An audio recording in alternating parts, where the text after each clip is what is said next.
संत सदगुरु का स्मरण करेंगे तो उसकी कृपा की रस्सी पहुंचेगी और वहां से आपको डूबने से बचा लेगी। दशरथ के यहां श्रृंगी ऋषि ने यज्ञ कराया और ये बड़ा अच्छा दिया, आवश्यकता नहीं थी। श्रृंगी ऋषि की धर्मपत्नी शांता का नाम देने की क्या आवश्यकता थी? लेकिन बहुत अच्छी बात कही कि गृहस्थ आश्रम में जो लोग रहते हैं वो ऋषि बन सकते हैं, लेकिन यदि उनकी पत्नी शांता हो तो नाम से नहीं, शांत स्वभाव से हो।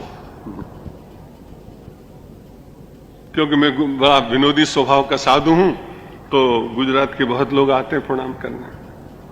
तो गुजरात में स्वाभाविक प्रणाम किया लंदन में किसी आदमी ने, मैंने कहा जाओ तुमने शांति मळे। હું 35 વર્ષથી એને સાથે રહું છું પણ આજ સુધી તો મળી નથી, હવે ક્યાંથી મળશે? उसने कहा 35 वर्ष तो हो गए उसके साथ रहते रहते, लेकिन अभी तक तो मिली नहीं, अब कहां से मिलेगी? तब मुझे ध्यान आया कि बेचारे के यहां खटपट ज्यादा चल रही होगी। अंतर में वो शांति जब होती है तो बहिर् शांति का प्रदर्शन होता है। ऋषि संघ को सफलता इसलिए मिली कि उनके किसी भी कार्य में उनकी सहधर्मिणी ने बाधा नहीं डाली। अच्छे कार्य में साथ देना चाहिए, उसी को हमारे यहाँ शास्त्रों में सहधर्मिणी कहा गया है। तथेति मुनिमानीयो मंत्रिभिः सहित शुचि यज्ञ कर्म समारोभे मुनिभिर्वीत कल्मषैः। जिनके कल्मष समाप्त हो गए हैं उनके द्वारा जब यज्ञ कभी कराया जाता है तो निश्चित रूप से सफल होता है। और जो आकांक्षाओं से परिपूर्ण लोग होते हैं तो बहुत कठिन होती बात। इसलिए जहां तक हो सके कोई ऐसे अच्छे लोग मिले और कोई आपको अपना मनोरथ पूर्ण करना हो तो ऐसे तपस्वी जो लोग हों उनके द्वारा यदि यज्ञ कराया जाए तो निश्चित रूप से सफल होता है। श्रद्धया हूयमाने ग्नौ तप्त जाम्बूनद प्रभा पायसम स्वर्ण पात्रस्तम गृहीतो वाचा विवाट। उस समय अग्नि प्रकट हो गई और स्वर्ण पात्र में चरु आया, उसका वितरण हुआ। ग्रहण पायसम दिव्यम पुत्रीयम देव निर्मितम लप्स्यसे परमात्मानं पुत्रत्वेन न संशय।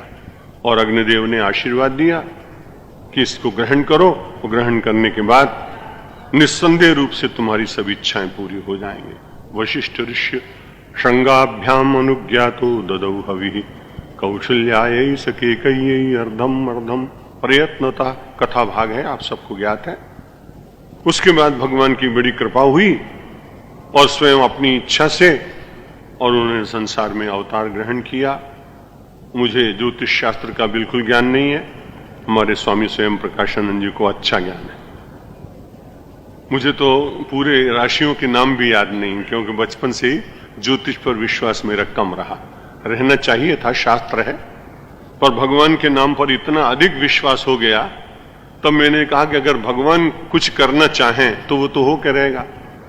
उसमें ग्रह नक्षत्र कुछ कर नहीं सकेंगे, और ग्रह नक्षत्र कुछ करेंगे तो उसको भगवान का नाम रोक सकता है। ऐसी पहले से निष्ठा बन जाने के कारण शास्त्र सिद्ध है, अच्छा है, श्रेष्ठ है। जिनका विश्वास है वो बड़े अच्छे लोग हैं, लेकिन मुझे उसका ज्ञान नहीं है। हर एक आदमी हर एक व्यक्ति को जानता भी नहीं। सर्वे सर्वम न जानन्ति, सब लोग सब कुछ नहीं जानते।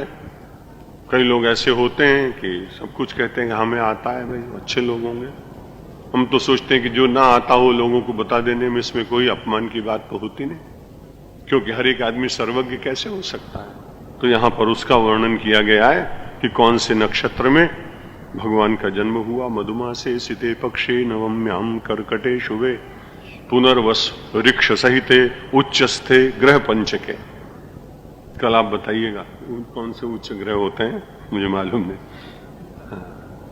चैत्र मास के शुक्ल पक्ष की नवमी के दिन शुभ कर्क लग्न में पुनर्वसु नक्षत्र के समय, जबकि 5 ग्रह उच्च स्थान में तथा सूर्य मेष राशि पर थे, तब सनातन परमात्मा जगन्नाथ का आविर्भाव हुआ।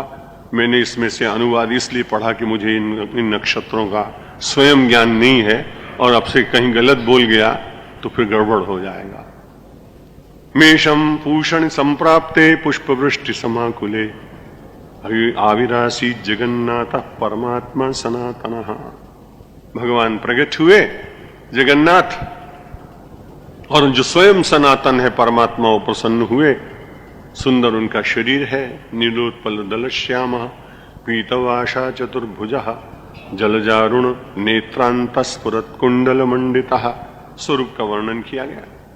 बहुत ही सुंदर नील कमल के समान वर्ण है, चतुर्भुज हैं, पीतवास धारण किया है, कमल के समान उनके नेत्र हैं। ये कमल के कारण राजनीति वालों को भी बड़ी सफलता मिल जाती है। सहस्रार्क प्रतीकाशः किरीटी गुंचितालिकः शंख चक्र गदा पद्म वनमाला विराजितः। भगवान के आयुधों का वर्णन किया गया। दृष्ट्वा तम परमात्मानं कौशल्या विस्मयाकुला हर्षाश्रु पूर्ण नयना नत्वा प्रांजलिरब्रवीत्।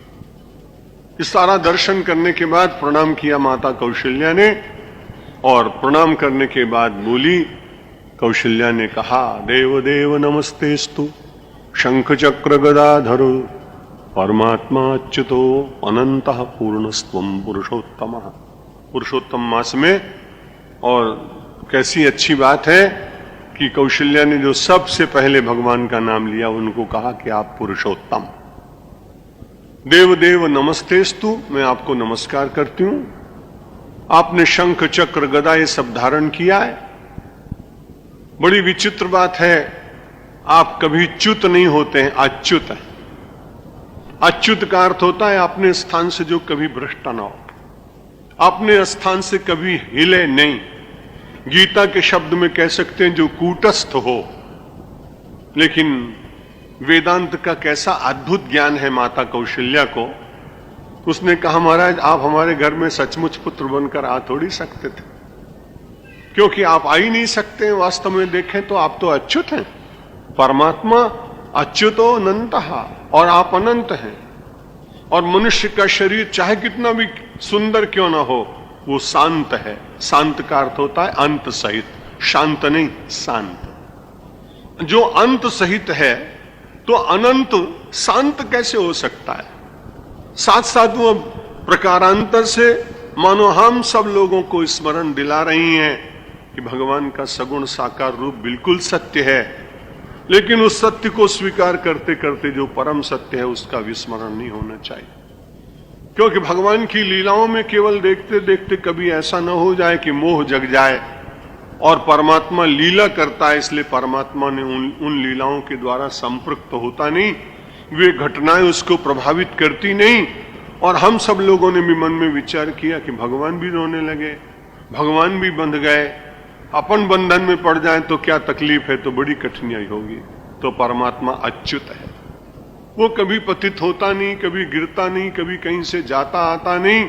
और ऐसा कोई कण नहीं है, कोई ऐसा अणु नहीं है जिसमें परमात्मा की व्याप्ति न हो, इसलिए वो अनंत है। माता कौशल्या ने कहा, वास्तव में पूर्ण है आप तो, लेकिन पूर्ण होने पर भी हमारी प्रार्थना, दशरथ जी की प्रार्थना पर, और आपने बड़ी कृपा की, अवतरित हुए आप। लेकिन पहले ही बता दिया सारे संसार को कि सामान्य नहीं है, पुरुषोत्तम।